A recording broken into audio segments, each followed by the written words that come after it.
Hello and welcome to a very special episode of Hops and Bros. You're way too awake for this special episode. You need to be calmer because we're reviewing a coffee this week. We are. For an open window on a crafty world, Max and Chris from Ups and Brews. Ups and Brews. Welcome to Ups and Brews.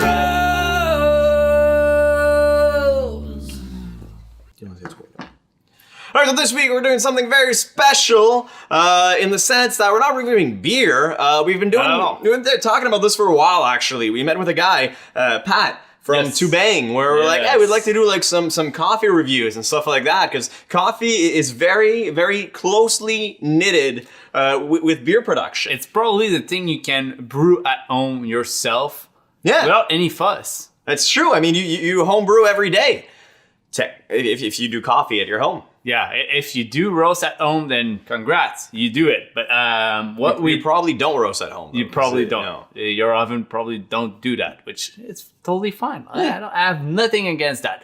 One of the main reasons why we're doing that too is because Max is leaving today. That's true. I'm leaving forever until I come back. Until you come back. But main reason, you can't drink beer, so we're going coffee 100%. But it's something we didn't pre-drink at all. We didn't go to... what's the name again? Flora Hall. The Flora Hall. I haven't drank 2 beers over there. And we didn't have a saison. We didn't ask for the American Oats Pale Ale. We didn't drink the double IPA. We didn't drink the double IPA. No. We did not. Pure coffee. It's the morning. I can't yawn on command. I just woke up from all those sours we drank last night. Oh, barely knocked off all the beers. Almost. But yeah, so coffee. This week on Hops and Bros. So what's the coffee, Chris? We're drinking today the Brazilian Espresso from Happy Goat Coffee Roasters out there in Ottawa. Really one of my favorite coffee roasters. Yeah, when it comes to the Ottawa coffee roasters, I've got to say, man, I'm a big fan of Happy Goat. I've never bought their coffee, but Chris has a lot. And every time he's served an espresso, I was like, it's just good coffee. It's great. The flavors are there. Max can't say no to an espresso made from Happy Goat coffee. So this one is a special blend made with Brazilian coffee. I'll read the label real quick for you guys so you can get all the names right. It's all sun-dried beans from Fazenda Cachoeira de Grama, Minas Gerais, which they basically use in all their espressos out there at Happy Goat. But this blend is 100% this espresso. So it's known to be a little bit more sweet, a little bit more on the chocolate vibe. And you said you had blueberries earlier, right? This one, I love it because I do get a little bit of those kind of like blueberry tints in the back. Up front tends to be chocolatey, but milk chocolate, not dark chocolate. That's what I get. So first off, you take yours without milk. You went straight up. I go straight up with this, so I'll go with the classic one. Yeah, I like to go with a bit of milk just because I've had an espresso from Happy Goat earlier today, and woohoo! When you don't skim it, it's quite potent. Oh, it wakes you up. So what do we think? Oh, it's good. That's good. Yeah, aromas are there. On the nose, you get all the nice roasty notes of it. A little bit of the sweetness is present. Not much bitterness, but when you get the first sip, get some air in there, kind of like get the temperature a little bit right on this one.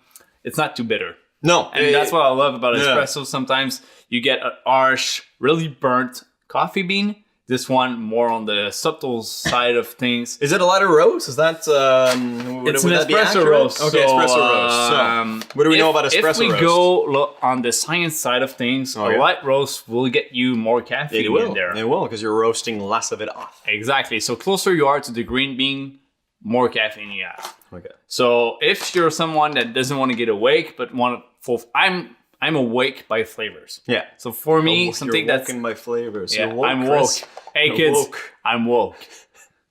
Are you lit? No, I'm woke. You're woke. Not lit. Is lit the new thing? No, lit is past. Woke is the new thing. Woke is a new thing? Yeah. You sure? Is it? I don't know. I'm quite old when it comes to all that stuff. Yeah. I'm really old. I don't even know what's Fortnite. No clue. All right. Anyway, so back to the coffee. So yes, it's a darker roast. So let's dive into the beans. Why not? yeah, might as So well. we can look at. Oh, yeah. So these are usually. If you go, depending on, like, you guys Probably don't best see it, on but that this camera. camera will probably see it. They're not as dark as some other roasts. So usually I take an Italian roast. You can see that they're a little bit more greasy. Those ones are a little bit drier. Usually they're kind of like shiny on top. Those ones are a little bit drier, a little bit brownish, but means also it's not as cooked as the other ones. But So a lighter roast. I would say for an espresso roast, it's a little bit lighter than the usual ones. But overall, it turns out as less bitter, less kind of like burny, roasty feel, and brings out a lot more of the chocolate. And I do get a little bit of fruitiness out of it. There's a lot of sweetness from the aromas, a lot of chocolate. Which I thought was really interesting. You just bite into the beans. I did just bite into a bean. It was nice. It wasn't too harsh. Sometimes you bite into a bean and it's really harsh. This one, it's actually quite well balanced, you know? Well, have you ever had some chocolate covered coffee beans? Oh yeah, it's so good. Buddy. Dark chocolate with coffee beans. It's the best thing ever. So yeah, and I would see these beans in, although you'd probably pay like $20 for 3. That's how it works, right? It's already super expensive. That's very expensive. It's very expensive. Yeah. But overall, cream on top, not too overbalanced. Some espressos have a lot of cream out of it. So usually you have to kind of like balance out your ground to get a little bit less of it because you just end up with cream on top. This one, perfect balance. I love it. I think I just nailed it on my machine. You saw it in the for sure, intro. man. You completely got it. Yeah, you got a hell of a setup there, Chris. I think I'm close to the optimal thing for an espresso. I think you do. Yeah, for espressos, for sure. Close. I don't have that set up at home. Yeah. If you want to get that own setup at home, go check out. I'll put the link in the description down below. You can buy a little espresso Italian machine. Yeah, the little stovetop we were talking this morning. They're really cool, man. It's like a percolator. A lot of people use them for camping and stuff like that. But you can also use it at home. What's nice is you can buy like a 3-cup or a 6-cup or whatever. You put the amount of espresso coffee in there, put it on your stovetop, it percolates, and then you get yourself some espresso for a lot cheaper. Yeah, none of it. And if you want to get yourself those kind of like milk frother ones and want to do lattes at home, it's a very, very good cheap option compared to getting the full kit and doing it yourself. Sometimes you need some sort of like a basic training of how to use those machines, foam your own milk, how to use a machine, how to properly get the right I forgot how to say it, but you test the grind settings. Yeah, grind settings. You need to test it for espresso. Little science right here. You need to pinch it, feel it like it's sugar, but once you pinch it, it sticks together.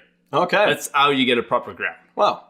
That's interesting. It's a lot of science. If it's too powder, you just end up with no espresso pouring out, and it's bad. And I really like espresso. I think it's a different kind of coffee than in regular coffee, in a lot of ways, a lot fuller when it comes to the flavor profile. So that's a good option. You know, it's like $30, and then you make your own espresso at home, and you don't have to go to Starbucks. So I hope you guys enjoyed this little coffee thing. It's different. 100% totally different. It's different in the sense that I find beer-wise, very confident. We know a lot of stuff about beer, coffee. I'm like, I don't know, man. It tastes good, you know, like coffee. Let's try the coffee bean. A lot less. It reminds me of when we started doing videos. Yes. When I had like a little bit of knowledge and we were kind of like that little thing. Now we're fairly cool, and you're like taking over a lot more since you studied brewing. Yeah, but when it comes to coffee, I know basically nothing. And it's amazing. So guys, go check out Happy Goat. If you happen to be around Ottawa, they have 3 locations. One in oh, you forgot it. I forgot too, man. One on Elgin, which is brand new. Okay. The one on Laurel, which is the one we go usually. It's a nice spot, man. I like exactly. And the other one is Sandy Hill in Ottawa. So also they're basically close to Ottawa U. Exactly. So they are all around Ottawa. They do amazing coffee, great service. The location on Laurel and Elgin, I know they have some beer on tap. Yeah, they do. They do. The other one, I'm not sure. I'm not sure on the other one. So if you want to be more clear on that, So Happy Goat. Be happy. Go. If you like the video, please leave a like, subscribe, share with your friends. And we will see you guys on the next video with some beers. Yeah, cheers. Cheers.